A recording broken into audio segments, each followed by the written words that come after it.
اعوذ باللہ من الشیطان الرجیم، بسم اللہ الرحمن الرحیم۔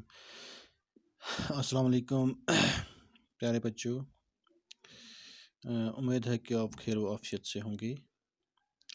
آج ہم پھر ایک بار آپ کا خیر مقدم کرتے ہیں اس کلاس میں۔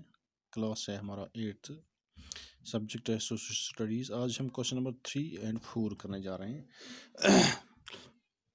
ان لیسن جو ہے ہمارا، اس کا نام ہے انڈیا آفٹر انڈیپینڈنس۔ تو اس کا ہم 3 اور 4 کوشچن کرنے جا رہے ہیں۔ 1 اور 2 ہم نے پچھلی کلاس میں کیا ہے، تو میں پڑھوں گا انشاءاللہ۔ آپ دھیان سے میری طرف توجہ رکھیں گے، جس سے آپ کو فائدہ پہنچے گا۔ تو کوشچن نمبر 3 ہے، what did Ambedkar mean when he said that in politics we will have equality and in social and economic life we will have inequality۔ تو یہ کیا مقصد تھا اس کا کہنے کا ڈاکٹر امبیڈکر کا؟ جو ڈاکٹر امبیڈکر جو کانسٹیٹیوشن اسمبلی کا کمیٹی کا چیئرمین بھی تھا، تو اس کا آنسر ہے کہ the Ambedkar was chairman of constitution committee. He meant that with political equality constitution must ensure social and economic equality۔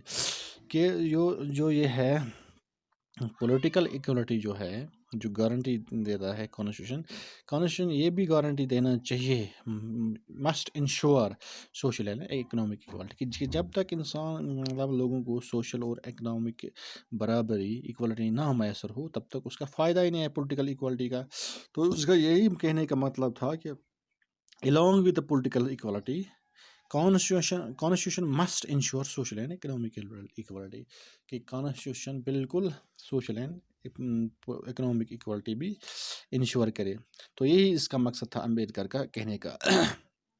تو کوشچن نمبر 4 ہے ہمارا، give one reason why English continue to be use in India after independence. کہ اگر انگریز یہاں سے چلے بھی گئے تو انگریزی لینگویج جو ہے، انگلش لینگویج جو ہے، وہ کنٹینیو کیوں یہاں پہ مطلب استعمال ہوتی رہی؟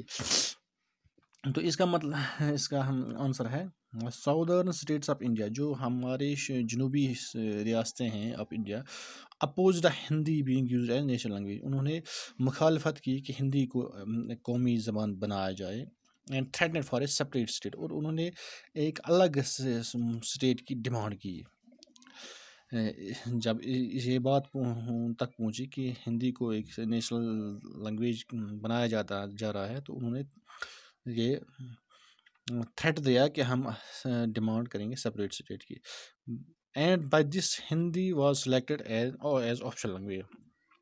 تو اس سے کیا ہوا کہ ہندی کو آفیشیل لینگویج ڈکلیئر کیا گیا، but English be used in country legislature and in other official activities.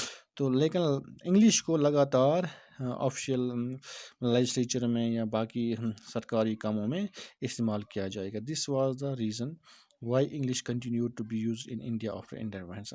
یہی وجہ ہے کہ انگلش کو کیوں لگاتار ہندوستان کی آزادی کے بعد بھی یہاں پہ استعمال ہوتی رہی ہے، کہ حالانکہ انگریز یہاں پہ آج ہے نہیں، ان کو 75 سال یہاں سے نکلے ہوئے ہیں۔ تو وجہ یہی ہے اس کی کہ ساؤدرن اسٹیٹس وہاں پہ زیادہ انگلش بولی جاتی تھی، وہ انگلش کا انفلوئنس زیادہ تھا۔ تو انہوں نے کہا کہ اگر ہندی کو نیشنل لینگویج بنایا جا رہا ہے تو ہم سپریٹ اسٹیٹ کی ڈیمانڈ کریں گے۔ تو پھر مجبوراً یہ جو کمیٹی تھی اس کو یہ کرنا پڑا کہ ہندی آفیشیل لینگویج ہے، لیکن انگلش کورٹس میں، لیجسلیچر میں اور باقی سرکاری دفاتر میں کنٹینیوسلی یہ استعمال ہوتی رہے گی۔ تو یہ تھا ہمارا آج کا کلاس۔